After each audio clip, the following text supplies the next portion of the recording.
नमस्कार विद्यार्थी मित्रांनो, आपल्या सर्वांचं सहर्ष स्वागत आहे जीके 2 फॉर मराठी या एज्युकेशनल चॅनलमध्ये। तर पहा, आरोग्य सेवकच्या आपण तांत्रिक प्रश्नांचा सराव जो आहे तो करणार आहोत। यापूर्वी 6 ते 7 प्रश्नपत्रिका आपण पाहिलेल्या आहेत आणि आज सुद्धा काही महत्त्वपूर्ण प्रश्न या व्हिडिओमध्ये आपण पाहणार आहोत। तर पहा, पहिलाच प्रश्न आहे आपला, माउंट एव्हरेस्टवर जी चे मूल्य किती असते? तर 9.8 मीटर पर सेकंड स्क्वेअर हे कशाचे मूल्य असते? जी चे। पण कुठे? माउंट एव्हरेस्टवर। आपण जी चे मूल्य हे पृथ्वीवर सुद्धा पाहिलेलं आहे, अवकाशात सुद्धा पाहिलेलं आहे।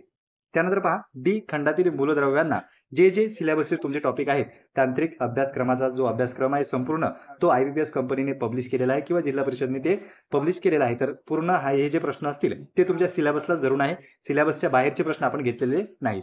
तर पहा, डी खंडातील मूलद्रव्यांना कोणती मूलद्रव्ये म्हणतात? तर त्याला म्हणतात संक्रामक मूलद्रव्ये। कोणत्या खंडातील? डी खंडातील। त्यानंतर पहा पुढील प्रश्न, आवर्त सारणीमध्ये नागमोडी रेषेच्या किनारीने कोणती मूलद्रव्ये आहेत? तर ती आहे धातू सदृश्य मूलद्रव्ये। कशाच्या? नागमोडी रेषेच्या किनारीने।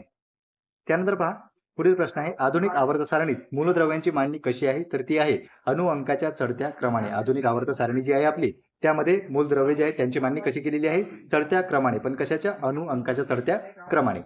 त्यानंतर पहा पुढील प्रश्न आहे, अणुत्रिज्या व्यक्त करण्यासाठी कोणते एकक वापरले जाते? विविध एकक तुम्हाला परीक्षेमध्ये विचारले जातात, यापूर्वी विचारलेले आहेत आणि याही परीक्षेमध्ये विचारण्याची शक्यता आहे। तर पिकोमीटरने अणुत्रिज्या जी आहे ती व्यक्त केल्या जाते आणि त्यासाठी त्या पिकोमीटरचं एकक जे आहे ते वापरले जाते। नंतर पहा, अणुवरील किंवा आयनावरील धनप्रभार जेव्हा वाढतो किंवा ऋणप्रभार कमी होतात तेव्हा त्याला काय म्हणतात? तर त्याला म्हणतात ऑक्सिडीकरण। अणुवरील किंवा आयनावरील धनप्रभार जेव्हा वाढतो आणि ऋणप्रभार हा कमी होत असतो त्याला ऑक्सिडीकरण असे म्हणतात। नंतर पहा पुढील प्रश्न, अणुवरील धनप्रभार जेव्हा कमी होतो किंवा ऋणप्रभार जेव्हा वाढतो त्याला काय म्हणतात? म्हणजे पूर्ण विरुद्ध प्रक्रिया या ठिकाणी आहे, तर त्याला म्हणतात क्षपन। नंतर पहा, Y is the sky is blue हे पुस्तक कोणी लिहिलेले आहे? पुस्तक सुद्धा विचारले जाते, तर CB रमण यांनी हे पुस्तक लिहिलेलं आहे। हे भारतीय तत्वज्ञ आहेत, त्या कारणाने हे महत्त्वाचे ठरतात। तर पहा, Y is the sky is blue हे पुस्तक लिहिलेलं आहे CB रमण यांनी। नंतर पहा, दूरवरच्या वस्तू बघताना डोळ्याचे भिंग कसे होते? तर ते होते चपटे। जवळच्या वस्तू बघताना डोळ्याची भिंग कशी होते? तर ते होते फुगीर। नाभीय अंतरात आवश्यकतेनुसार बदल करण्याच्या भिंगाच्या क्षमतेला काय म्हणतात? तर त्याला म्हणतात समायोजन शक्ती। पुढील प्रश्न पहा, डोळ्याच्या भिंगाचा दुसरा नाभीय बिंदू कुठे असतो? तर तो असतो डोळ्यातील आतील पडद्यावर। डोळ्याच्या भिंगाचा दुसरा जो नाभीय बिंदू असतो तो असतो डोळ्याच्या आतील पडद्यावर। नंतर पहा, नैसर्गिक महारेणू कोणते आहेत?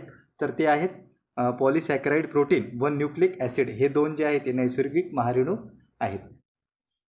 पुढील प्रश्न पहा, पॉलीविनाइल क्लोराईडचा वापर कशासाठी करतात? तर ते PVC पाईप, दरवाजातील पायपुसणी किंवा हॉस्पिटलमधील रक्तपिशवी जी असते त्यासाठी पॉलीविनाइल क्लोराईडचा वापर हा केला जातो।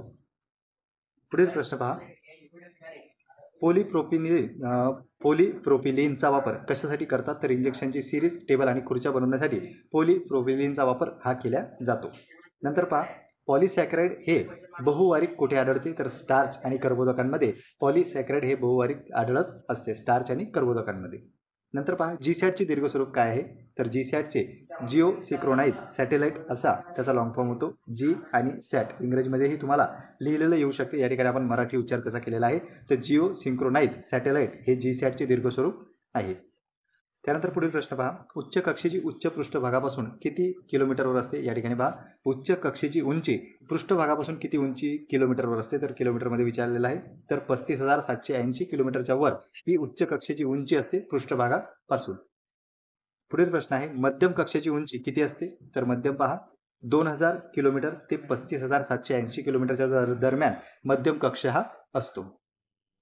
नंतर पहा, निम्न कक्षाची उंची किती असते? म्हणजे सर्वात खालच्या जो कक्ष आहे त्याची उंची तर 180 ते 2000 किलोमीटर या दरम्यान हा निम्न कक्ष असतो। पुढील प्रश्न पहा, जीवाणूची पेशी DNA द्वारे होणाऱ्या प्रथिन संश्लेषणाच्या प्रक्रियेत प्रतिकृती कोणी तयार केलेली आहे? तर ती केलेली आहे फ्रँकस जेकब आणि जॅक मोनार्ड हे दोन शास्त्रज्ञ महत्त्वाचे ठरतात। जीवाणूंच्या पेशी DNA द्वारे होणाऱ्या प्रथिन संश्लेषणाच्या प्रक्रियेत प्रतिकृती यांनी जी आहे ती केलेली आहे। नंतर पहा, फुलांमध्ये पुमंग आणि जायांग यांना एकत्रित काय म्हणतात? तर त्यांना म्हणतात आवश्यक मंडले। आवश्यक मंडले असतात जे फुलांमध्ये पुमंग आणि जायांग यांना एकत्रितपणे असे म्हणतात। नंतर पहा, निदलपुंज आणि दलपुंज यांना एकत्रित काय म्हणतात? तर अतिरिक्त मंडले असे या दोघांना एकत्रित केल्याने म्हणतात। पुढील प्रश्न पहा, उभयलिंगी फुलाचे उदाहरण कोणते आहे? तर जास्वंद हे उभयलिंगी फुलाचे उदाहरण आहे. जसं प्लांटेशन आपल्याला सेपरेट टॉपिक त्यांनी दिलेलाच आहे, त्यामुळे आपण हे प्रश्न पाहिलेले आहेत. नंतर पहा, एकलिंगी फुलाचे उदाहरण कोणते आहे? तर पपई हे एकलिंगी फुलाचे उदाहरण आहे. पुढील प्रश्न, फुलाला आधार देण्यासाठी जो देठ असतो त्याला काय म्हणतात? तर त्याला म्हणतात पुष्पवृत्त. तुम्हाला जे आहे ते देठ, खोड असे जे आहे फूल, पान या सर्वांचे प्रश्न देखील परीक्षेत विचारले जाऊ शकतात. जरी सोपे वाटत असले तरी हे 10वी दर्जाचे प्रश्न आहेत. त्यानंतर पहा, पुढील प्रश्न आहे, वन्यजीव संरक्षण कायदा 1972च्या कलम 19 ब मध्ये कोणती तरतूद करण्यात आलेली आहे? तर वन्य प्राण्यांच्या कातडीपासून किंवा अवयवांपासून बनवलेल्या वस्तूंच्या वापरावर बंदी करण्यात आलेली आहे. कायदा कोणता आहे? 1972चा. वन्यजीव संरक्षण वर्षही विचारले जाऊ शकते. लास्ट पेपरला म्हणजे मागे काही जे PYQ आहेत त्यामध्ये या कायद्याचं जे आहे ते वर्ष विचारलं होतं. वन्यजीव संरक्षण कायदा हा 1972चा आहे. त्यामधील कलम 19 ब सांगते की वन्य प्राण्यांच्या कातडीपासून किंवा अवयवांपासून बनवलेल्या वस्तूंवर त्यांच्या व्यापारावर पूर्णतः बंदी घालण्यात आलेली आहे. नंतर पहा, पुढील प्रश्न, वन्यजीव संरक्षण कायदा 1972च्या कलम 49 क, अगोदर ब होतं आता क, एखाद्या व्यापाराकडे दुर्मिळ वन्य प्राण्याच्या वस्तूचा साठा असेल तर तो त्वरित जाहीर करणे बंधनकारक राहणार आहे. नंतर पहा, CPR एन्व्हायरमेंट ग्रुपचे मुख्यालय कोणत्या ठिकाणी आहे? तर ते आहे न्यू चेन्नईला. CPR एन्व्हायरमेंट ग्रुप याचे मुख्यालय कुठे आहे? तर चेन्नईमध्ये. नंतर पहा, IUCNचे मुख्यालय कुठे आहे? तर स्वित्झर्लंड या ठिकाणी ते आहे. IUCN देशच विचारला जाऊ शकतो म्हणून स्वित्झर्लंड लक्षात ठेवा. तर IUCNचे मुख्यालय जे आहे ते स्वित्झर्लंडला आहे. नंतर पहा, IPCCचे मुख्यालय, एक मुख्यालय तर कन्फर्म येऊ शकते तुम्हाला. इंटरनॅशनल ज्या संस्था आहे त्यापैकी एक मुख्यालय विचारल्या जाऊ शकते आणि विशेषतः एन्व्हायरमेंटलशी संबंधित जे आहे किंवा आरोग्याशी जे संबंधित आहे त्यावर प्रश्न येऊ शकतो. तर पहा, IPCCचे मुख्यालय कुठे आहे? तर ते आहे जिनिव्हा. नंतर वलय प्राणी संघातील उदाहरणे कोणती आहेत? तर गांडूळ, जळू आणि नेरीस हे कशाची उदाहरणे आहेत? तर वलय प्राणी संघातील. नंतर पहा, ऑर्थोपेडा संघातील उदाहरणे कोणती आहेत? तर खेकडा, कोडी, विंचू, गोम आणि झुरळ ही कोणत्या संघातील उदाहरणे आहेत? तर ऑर्थोपोडा या संघातील ही उदाहरणे आहेत.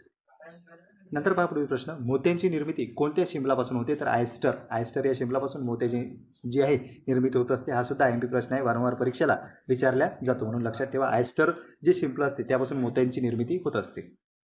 पुढील प्रश्न आहे, सस्तन प्राण्यात कोणत्या प्रकारचे रक्त आढळते? तर उष्ण रक्त हे सस्तन प्राण्यामध्ये आढळत असते.